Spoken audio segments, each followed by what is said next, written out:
Kunjungan Presiden Joko Widodo ke Korea Selatan merupakan aset yang sangat baik untuk meningkatkan hubungan bilateral Indonesia dan Korea Selatan.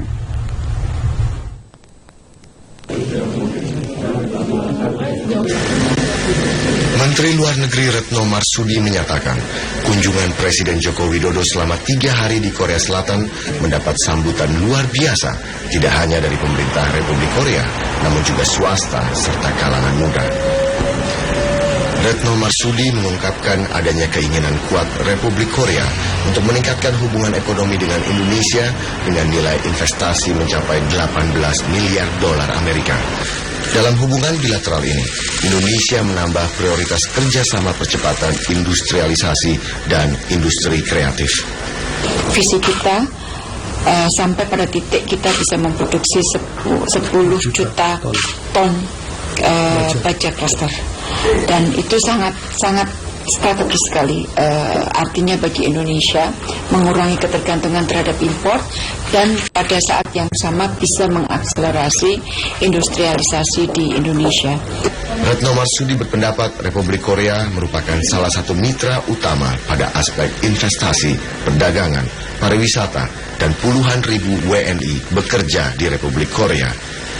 35.000 WNI bekerja pada sektor manufaktur yang mendapatkan perlakuan cukup bagus dari sisi kebijakan pemerintah Republik Korea maupun pihak. Presiden Joko Widodo menyatakan pertumbuhan ekonomi dan inovasi tidak boleh menghilangkan kesejahteraan yang merata.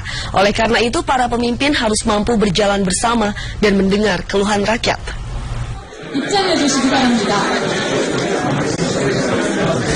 Pada hari ketiga rangkaian kunjungan kenegaraan di Korea Selatan, Presiden Joko Widodo menghadiri ASEAN Leadership Conference yang ke-7.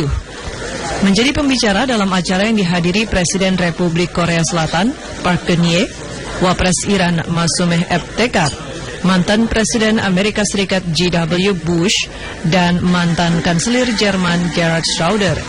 Presiden Jokowi menceritakan pengalamannya dengan gaya belusukan untuk memecahkan masalah sosial sejak menjabat wali kota Solo. Presiden Jokowi menekankan pentingnya seorang pemimpin bertemu langsung dan berjalan bersama rakyat. We must walk together through the nice places. We must walk together through the difficult places. But wherever we walk, we must walk together. And when we walk together, more and more people will walk with us. Until in the end, we have everyone. And I mean everyone. Presiden Jokowi menyatakan pertumbuhan ekonomi dan inovasi teknologi yang kian pesat dapat menimbulkan kesenjangan sosial yang jika dibiarkan akan menumbuhkan kekerasan dan pola pikir ekstrim. Gaya belusukan yang diterapkan Presiden Jokowi merupakan salah satu inovasi yang terbukti dapat menyelesaikan masalah sosial. Presiden Joko Widodo menerima penghargaan dari Asosiasi Wartawan Asia di Aja Award 2016 Ajo University Kota Suwon, Korea Selatan. Presiden Aja Ivan Lim Sing Chin secara langsung menyampaikan penghargaan kepada Presiden Joko Widodo yang dilanjutkan dengan diskusi bersama mahasiswa Universitas Ajau. Dalam diskusi terbuka bersama mahasiswa Ajau, Presiden Joko Widodo mengemukakan bahwa secara pribadi dan bersama putrinya Kahiyang Ayu menyukai kuliner, gawai maupun musik Korea Selatan. Sejumlah mahasiswa memberikan pertanyaan kepada Presiden Joko Widodo, dan salah seorang di antara mereka menanyakan pesan kepala negara untuk pemuda.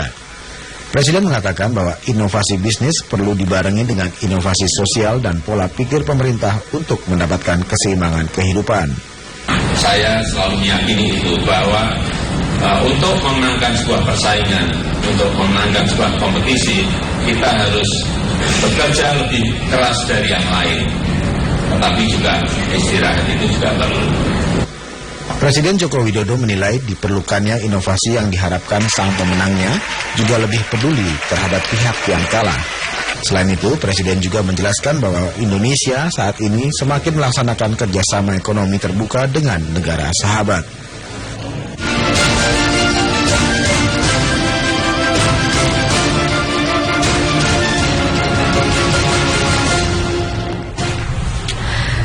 Kita menuju informasi berikutnya. Wakil Presiden Yusuf Kala berharap pada Islamic Development Bank IDB dapat menjadi lembaga pendanaan infrastruktur bagi anggotanya.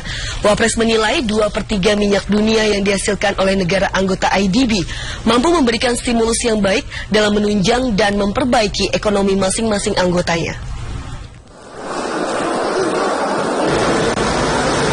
Wakil Presiden Yusuf Kala menyatakan negara anggota Islamic Development Bank (IDB) merupakan kategori masyarakat menengah dan berpenghasilan rendah, sehingga kehadiran IDB diharapkan mampu menjadi lembaga pendanaan infrastruktur bagi anggotanya. Hal tersebut disampaikan Wakil Presiden Yusuf Kala dalam sambutan pembukaan sidang tahunan ke-41 Islamic Development Bank di Senayan, Jakarta. Wapres Yusuf Kala menambahkan, pendanaan IDB sangat diperlukan bagi anggota yang masih mengalami konflik serta pasca perang.